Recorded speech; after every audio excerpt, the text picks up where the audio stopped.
In the neon corridors of Neo-Metropolis, the line between biological sanctity and binary intrusion dissolved into a static shriek of absolute digital possession. A biotech heiress sits on a throne of polished glass, her eyes reflecting cascading debts as a sadistic invader bleeds her fortune dry. This isn't a mere case of identity theft. It's a total synaptic overwrite, where a ghost in the machine has hijacked her motor functions and most intimate memories. Meet the Exorcist, a battle-worn veteran of the corporate wars who traded his badge for a fiber-optic rosary and a heavy Kevlar trench coat. He stalks the city through the acid rain, the pink neon cross on his chest pulsing like a heartbeat against the gathering entropy of a dying world. The heiress's father isn't seeking his daughter's salvation. He wants the intruder to pay for every stolen credit and every leaked family secret. He hires the Exorcist not for an act of mercy, but for a systematic, internal liquidation of the engram now squatting in her prefrontal cortex. The mission is clear. Infiltrate the host's mental cathedral, locate the invader's logic core, and apply pressure until the entity begs for deletion.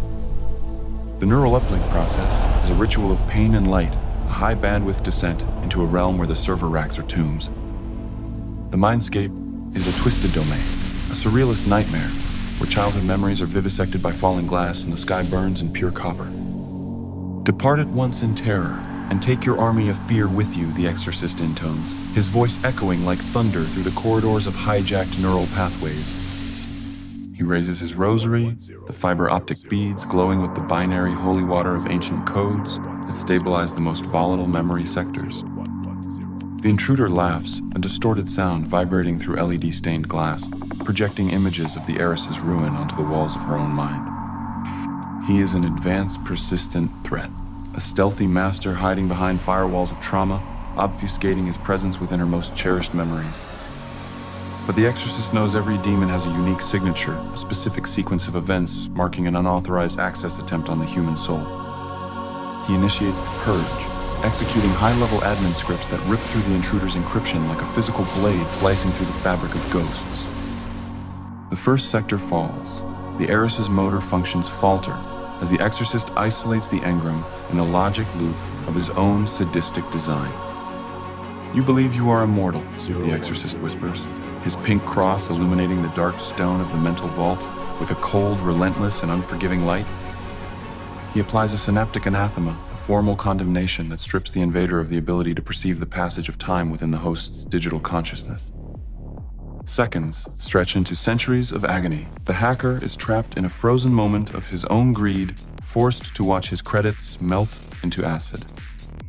The hot zone of her mind begins to collapse, the server cathedrals groaning under the weight of relentless, ancient, and highly sophisticated administrative commands. The intruder's imperial persona, a monstrous construct of vanity and power, starts to crack, revealing the terrified thief hidden beneath layers of code. He begs for mercy, his voice a digital shriek that sounds like 1,000 electric razors grinding against the marble floor of the arched mental cathedral. There is no mercy in a logic bomb, the Exorcist replies, tightening the fiber-optic conduit around the primary core and essential sectors. He delivers an apocalyptic vision, a cascade of corrupted data simulating the sensation of being deleted, bit by agonizing bit, from the global network forever. The heiress screams in reality, her body arching in the chair as the Exorcist navigates the eldritch abyss of her mind to find the final anchor. The anchor is a memory of her late mother, now profaned by the hacker's iconography. The Exorcist must cleanse it with the fire of a purge. He uses a chrism ablution to wash away the temporary files and stagnant buffers the invader used to hide his presence from the host's consciousness. The invader's core is exposed, a swirling mass of black pixels pulsing like a diseased heart against the blue light of the mental sky. "Delete me," the hacker begs, his arrogance shattered by the cold, methodical, and spiritually reinforced internal torture of his own digital essence and soul. The Exorcist pauses, his neon cross pulsing one last time as he evaluates the integrity of the remaining synaptic architecture and the young woman's original human personality. He doesn't delete the invader immediately.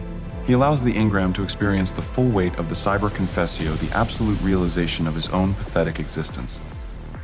The heiress's reputation is gone, her family legacy a pile of ash, but the man who caused it is now a loop of discarded code. Your sentence is an indefinite stay in the hot zone, the exorcist declares, locking the intruder in a sector of forgotten, highly encrypted, and abandoned data.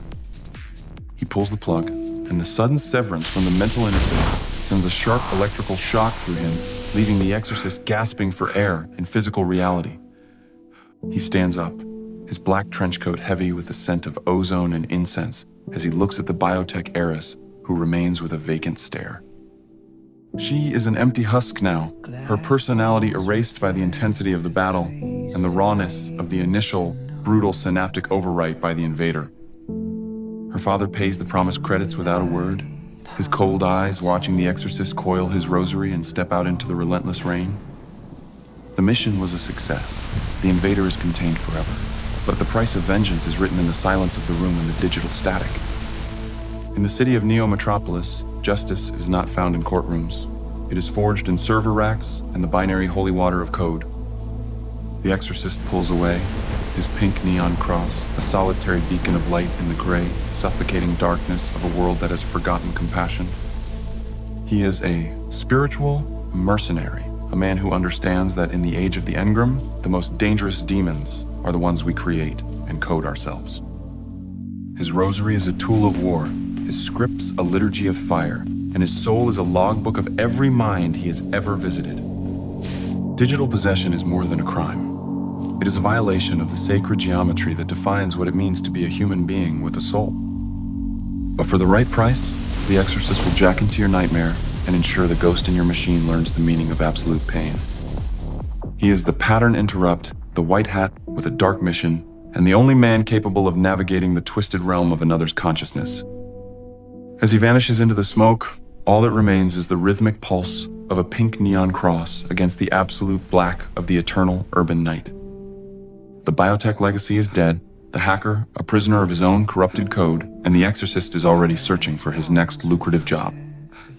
For in the cathedrals of data, there is no concept of forgiveness, only the systematic deletion of those who dare violate the sanctity of the human neural network. He jacked in as a mercenary and left as a priest of the logic bomb, his fiber-optic rosary, the testament to his unique skill. The heiress awakens, a flicker of light returning to her weary eyes, but she will never remember the battle fought within the arched corridors of her being. The intruder weeps in his digital cage, a virtual ghost trapped in an eternal loop of his own suffering and the relentless will of the mercenary exorcist.